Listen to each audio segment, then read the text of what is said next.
सबको नमस्कार, प्रणाम, सत श्री अकाल। हेलो नमस्कार दोस्तों, दिल्ली के प्रादेशिक समाचार के स्टूडियो में आप सभी का बहुत बहुत स्वागत है। दोस्तों यहाँ पर आपको देखने को मिलेगा दिल्ली से जुड़ी सारी बड़ी खबरें, मुख्य समाचार, ब्रेकिंग न्यूज अपडेट के रूप में, इसलिए वीडियो को शुरू से अंत तक जरूर देखिएगा। दोस्तों वीडियो को प्यारा सा लाइक और चैनल को सब्सक्राइब जरूर कर लीजिएगा ताकि दिल्ली से जुड़े कोई भी खबरें छूटे ना पाए। चलिए दोस्तों टाइम वेस्ट न करते आगे बढ़ते हैं खबर की ओर। घरवाली और बाहर वाली ने मिलकर डीटीसी कर्मचारी की हताहत, बेटी समेत 3 गिरफ्तार। डीटीसी के कर्मचारी की गोली मारकर हताहत करने के कुछ दिन बाद हत्यारों के आरोपियों को गिरफ्तार किया है। पत्नी और उसकी बेटी को गिरफ्तार किया गया।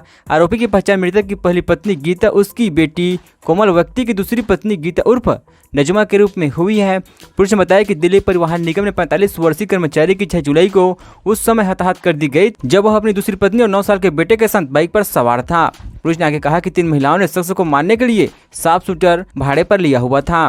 पुलिस ने कहा कि तीनों महिलाएं पिछले 2-3 सालों से आदमी को मारने की योजना बना रही थी। तीनों की गिरफ्तारी तब की गई जब पुलिस को नजमा के मोबाइल से शख्स की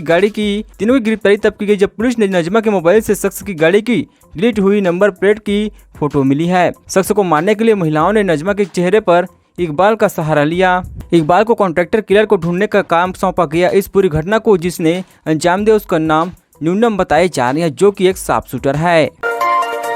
गाड़ी की प्रदूषण जांच नहीं कराई तो हो जाएंगे सावधान, किसी भी वक्त पर आ सकती है 10,000 रुपए का चालान। यदि आपके पास कोई वाहन है जिसकी प्रदूषण जांच होनी बाकी है तो जल्द ही आपके पास परिवहन विभाग का ई नोटिस आने वाला है। दिल्ली में से 17 लाख से अधिक वाहन है जिसके पास वैध प्रदूषण नियंत्रण प्रमाण पत्र नहीं है। परिवहन विभाग ऐसे वाहन मालिकों को 10,000 रुपए का जुर्माना वसूलेगा। दिल्ली सरकार ने परिवहन विभाग के पास उपलब्ध आंकड़ों के अनुसार दिल्ली में 17.3 लाख से अधिक ऐसे वाहन है जिनकी प्रदूषण जांच लंबित है। इसमें मुख्य रूप से 14.6 लाख दोपहिया वाहन शामिल है। विभाग ने प्रदूषण जांच कराने के लिए एक सार्वजनिक नोटिस जारी किया था और जल्द से जल्द वाहन की प्रदूषण जांच कराने के लिए कहा था। विभाग ने कहा था कि वाहन की प्रदूषण जांच न करवाने पर 3 साल की कैद की सजा या 10,000 रुपए का जुर्माना फिर दोनों लगाया जा सकता है। इसके अलावा इस तरह के वाहन मालिकों का 3 माह के लिए लाइसेंस भी रद्द किया जाएगा। संयुक्त आयुक्त नरवे कुमार सिंह ने कहा कि हमारे आंकड़ों के अनुसार दिल्ली में 17 लाख वाहनों की प्रदूषण जाँच लंबित है।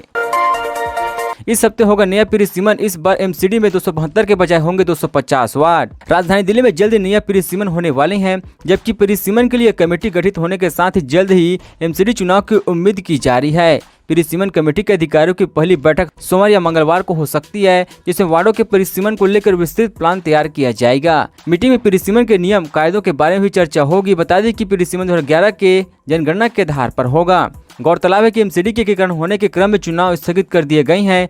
दिल्ली में वार्ड पिरामिड के लिए गठित कमेटी में 3 सदस्य है, जिसमें राज्य चुनाव आयोग, कमिश्नर, शहरी विकास मंत्रालय के ज्वाइंट सेक्रेटरी और इन सदस्यों का कहना है कि परिसीमन को लेकर पहली बैठक सोमवार या मंगलवार को हो सकती है। इस बार दिल्ली में वार्डों की संख्या 272 के बजाय 250 में कम करना है। ऐसे में वार्डों की संख्या निश्चित करने पर ही पहली मीटिंग में जोर दिया जाएगा।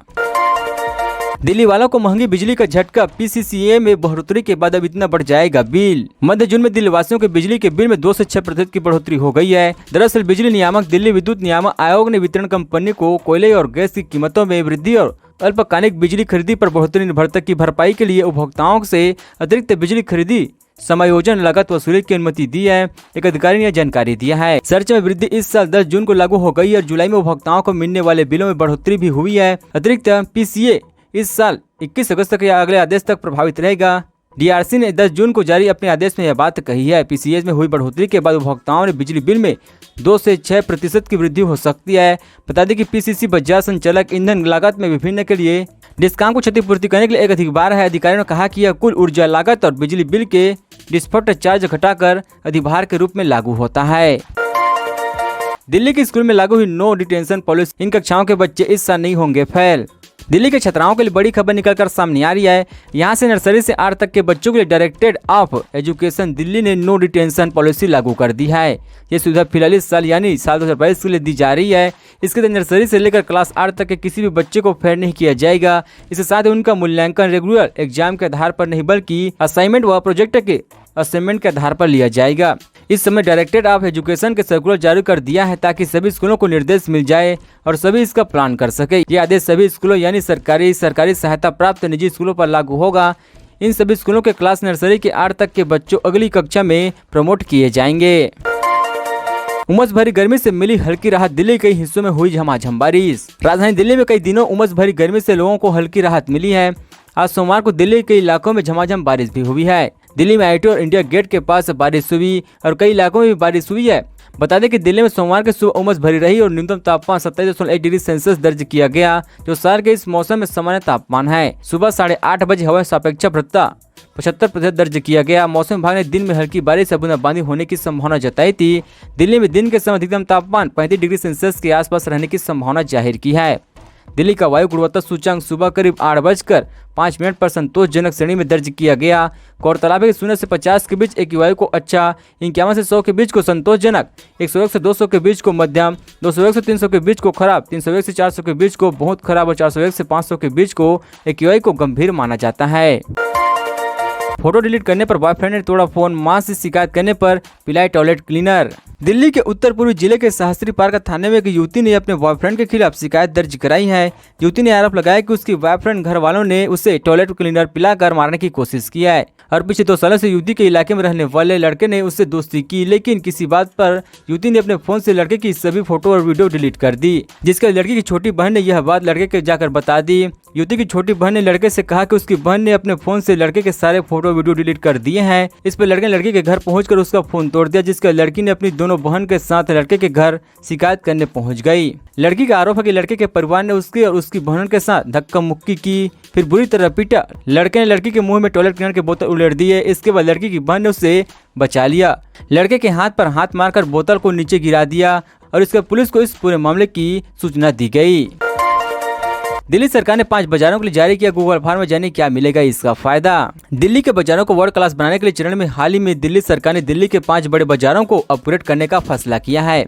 इस कड़ी में दिल्ली के 5 बड़े बाजारों के लिए सरकार ने गूगल फॉर्म तैयार किया, जिसके जरिए अलग अलग मार्केट एसोसिएशन दुकानदारों से बाजारों को अपग्रेड करने के लिए सुझाव लिए जाएंगे। Chamber of trade and industry के चेयरमैन ब्रिजेश गोयल की ओर से दी गई जानकारी के मुताबिक खारीवाली, कीर्ति नगर, सरोजनी नगर, लाजपत नगर, कमल नगर बाजार को विश्व स्तरीय रिलेटेड मार्केट बनाने की दिशा में दिल्ली सरकार तेजी से काम कर रही है।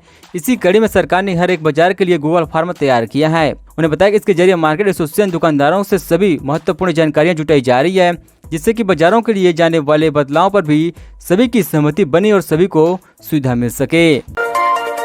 गुटबाजी में उलझी कांग्रेस कैसे मोदी और बीजेपी को चुनौती देने की बजाय कमजोर होती चली गई, कांग्रेस के गृह युद्ध की कहानी। पीएम नरेंद्र मोदी और बीजेपी की चुनौती का सामना करने के नाकाम कांग्रेस अपने घर के झगड़ों की वजह से लगातार कमजोर होती चली जा रही है। सबसे ज्यादा मामला गोवा का है, जहां कांग्रेस से कुल 11 में से 6 विधायक छिटपुट हो चुकी हैं। विधायक दल में टूट को रोकने के लिए कांग्रेस अलकमान ने माइकल लोबो को नेता विपक्ष के पद से हटा दिया और डैमेज कंट्रोल के लिए महासचिव मुकुल वासिन को गोवा भेजा गया है। इसके बाद भी गोवा कांग्रेस में बागियों की संख्या बढ़ने के आसार है।